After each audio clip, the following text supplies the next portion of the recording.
Hi everybody, it's Christine from Treasure Goddess Yarns, and I want to teach you how to do log cabin knitting. So come on. Okay, so this is kind of what we're going to be doing. This technique is called log cabin. It's where you're knitting in one direction and then changing and knitting in another and a third and a fourth, and you can just keep going on astronomically. Okay, so you're going to want to do a long tail cast on for however many stitches your pattern calls for, or one. So first I start with a slip knot, and then I do what's called a German twisted cast on is my long tail, but you can do any method of long tail cast on, any method of any cast on really. So I'm going to cast on a dozen stitches, so we just have enough to show you here and play with it. So the first one is actually my slip knot. 1, 2, 3, 4, 10, 11, and 12. And for our first little shape in this, I'm going to knit a little bitty square or rectangle. So I'm just going to knit every single stitch. We're not slipping the first stitch or anything else. We're just going to knit away. Oop, get over there, tail. Okay, so you want to make sure you're working with the yarn, the live end of the yarn that's attached to the yarn ball. So we're just going to knit every stitch across. And this works continental knitting, throwing knitting. I'm apparently what's called a picker, the way that I knit. Everybody knits in their own fine way, and as long as it works for you and it doesn't hurt you, you're knitting perfectly right. So you just want to do consistency, whatever you do. Okay, so there's my first row. My second row, same thing. We're going to make a little garter stitch, which means knit every row, which gives us pretty little ridges, and it's nice and squishy and a fabulous material. Okay, so first things, we got to figure out how to get over to this side so we can knit that way in that direction for a while, okay? So right now what we're going to do is we're going to bind off this side, and then we're going to pick up and knit with a new color going down the other side. So just a plain old regular bind off where you're knitting one stitch at a time. First stitch. Make sure not to pull this too tight. The second stitch, and then we're just going to scoop and drop off the needle just like a regular bind off. Again, not super tight. And we'll do this across all of our stitches. And we started with, so I'm almost done. And then again, I'm binding off each stitch. Here's my last one. Oops, get on there. And I'm going to slip that last stitch over here. And then I will bind this one. I'll pull my little tag out. I'm just going to snip, leaving a little tail. That is one thing. Oops, hello, snipper. That is one thing about log cabin knitting is it's a project with more colors, which means more ends to weave in. So I'm just going to pull my tail through that last stitch and snug it up. Again, not super tight. Pull that through.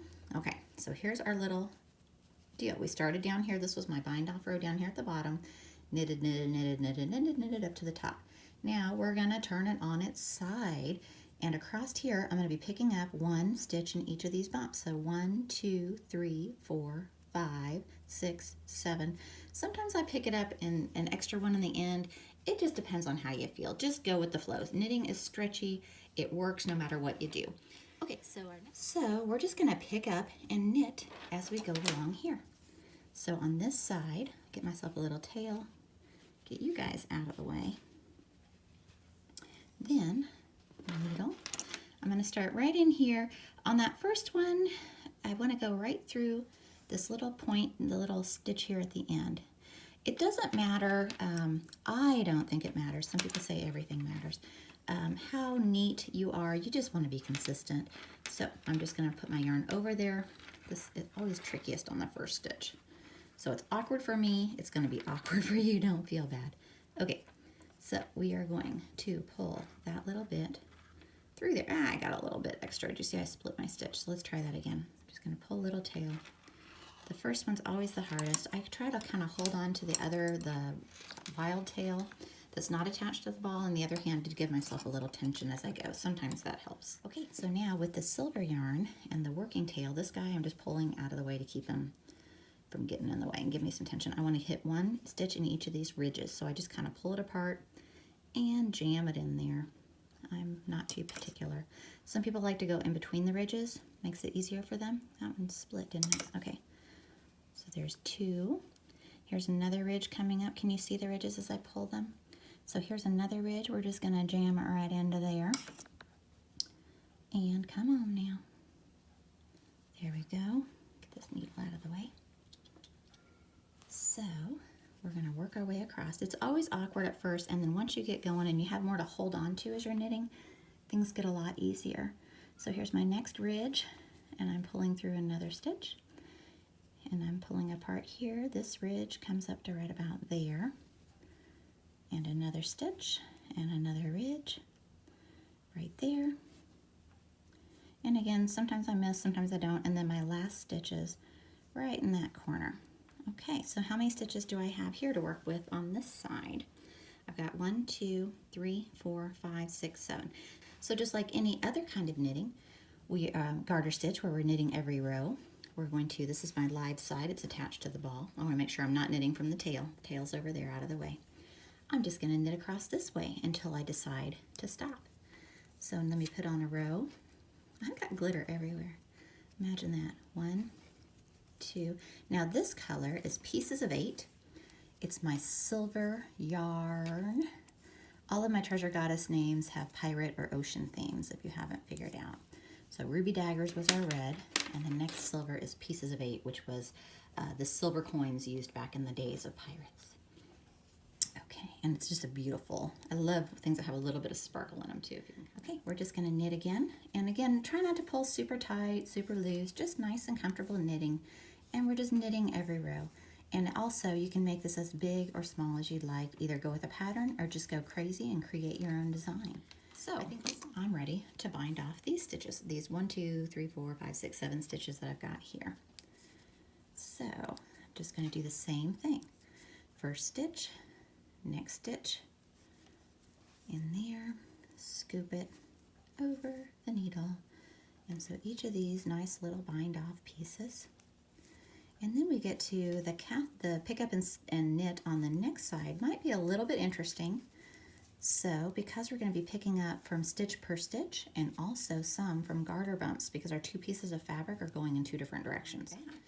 So this is going to be a fun one. So looky here, pretty side, wrong side. Remember the little bumps, you can see the ridges, you can see all the ends sticking out. Very obvious once you get going. You always want to do all your new stuff, the new exciting things on the right side. So now I'm going to bind off across here, and instead of cutting my yarn, pulling the tail through, I'm going to keep this orange going, and let's see, I've got how many ridges on this side? I've got 1, 2, 3, 4 orange ridges on this side. So let's make a little frame for these guys, and I'm going to do 4 ridges of orange over here, and then we'll come over and do 4 ridges of orange down here, and then 4 ridges of orange over here, and make kind of a nice little framed piece. And that okay, so I knitted a little bit more, back and forth, and now I'm going to count my ridges. 1 ridge, 2, 3, 4 orange ridges, and I'm going to bind off here, and then we're going to pick up and knit on the other side, and I'll show you. It's starting to actually look like something. I think it's pretty exciting. So I'm going to bind off, which means good golly, Miss Molly. Okay, so I'm going to pick that over there, knit a stitch, scoop, drop off the needle. So I love finding projects to use up little bits of leftover yarn, and especially combining colors you wouldn't normally combine. So let me know if you have ideas. What are your favorite projects to do when you're trying to use up bits? I actually tie packages in them. I tie on tags with yarn. Sometimes I even do some of my shipping stuff by wrapping up the bubble wrap in yarn. Okay, just finished that way. We've bound off there. We're going to do the same thing, but now we've got that combination. So as I pick up stitches across this first part, it'll be either ridges or valleys. Along here is going to be stitch by stitch by stitch. And then at the end will be ridge or valleys. So we've got the first stitch already there. Because I'm using the same color, I don't have to cut it again. So let's go in between the valleys here. Seems to be easier to show here. So I'm going in between the valleys, in between the valleys. Now here I've got the seam or I've got stitches. I'm going to just kind of go with my first stitch. I think it feels right. That's what we're going to do. Come on, get in there. And then we're going to be knitting across. I'm trying to pick up. You know what? I didn't pick up the right top of that stitch. So if you can kind of see your V's at the top of that little bind off, sometimes they tuck around the back, sometimes they tuck around the front. These are laying kind of towards the front. So whatever I do, I want to be consistent, because at your seams, it can cause your eyes go there, so you want that to be good. So I'm going to make sure I'm getting each of those V's as I go. And the next one is going to be this little bit right here. And I'm going to knit that stitch. Those. So each stitch has 2 little V's that I'm pulling up and I'm knitting through as I go. And I just think if I'm getting too tight, I need to relax, give myself a little bit of relaxation. Chill out, girl. I don't need to pull it so tight. Give myself a little tug to make sure I've gotten extra yarn in there. I've got some give. I don't want to do this super tight or it will pull and it will be not, it'll be unattractive and it just will not be comfortable. Okay, let's get you in there.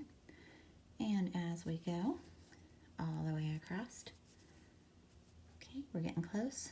Some of these other stitches might be looser because that's where we're starting and picking up. And I'm going to get this little stitch here. Now at this point, it does kind of feel like I need a stitch in the seam because otherwise, see, I'm over here and my next one wouldn't be over till this side. So I'm going to go ahead and I'm going to stick one right here, kind of in the middle of all of that mess. There we go. So it's right through the seam. And now we're back to the stretchy garter stitch side. So I'm kind of going to go into each of those valleys as I go and pull some extra yarn out there. Okay, lots of tails. So here we are, and now we're ready to knit up this direction. And I could, if I'm going to do a straight frame again, I want to have 4 ridges. Or if I just wanted to go crazy and go for a long period, I could knit further. I think I'm going to stick with the little frame thing. So I'm going to knit back and forth, and I will see you soon. And again, as you knit more, it is definitely easier to see which is the wrong side and which is the right side at a glance. So you're always on track. You always want to change colors on the right side with garter stitch. You always want to pick up stitches and do any of that good stuff on the right side facing. Okay, see you in a bit. Okay, and we're back. So now I've got a really pretty piece starting up, and I've got each of my different sides. I've still got my last little hook, excuse me, my last little loop here from when I bound off the other side, and I'm going to just stick that back on my needle. And we're going to pick up along, and this side I've got ridges, valleys, and then I've got stitch for stitch, and then ridges and valleys, and again knit, knit, knit. We are on the front side, not the wrong side. Easy to tell, right? Okay, so now we're going to, I've already got my first stitch there, so we're going to pick up along the way. So I'm going to go just in the valley before that first ridge, before the second. Same old, and if you get into a nice flow, it really gets comfortable. I think it's easier too as we go. The more I have to hold on to, the easier it is to pick up those stitches. Here I did not stick one right in the seam in between because it just felt like I didn't need it. I'm just going to go right to the first stitch and pick up along each of those stitches.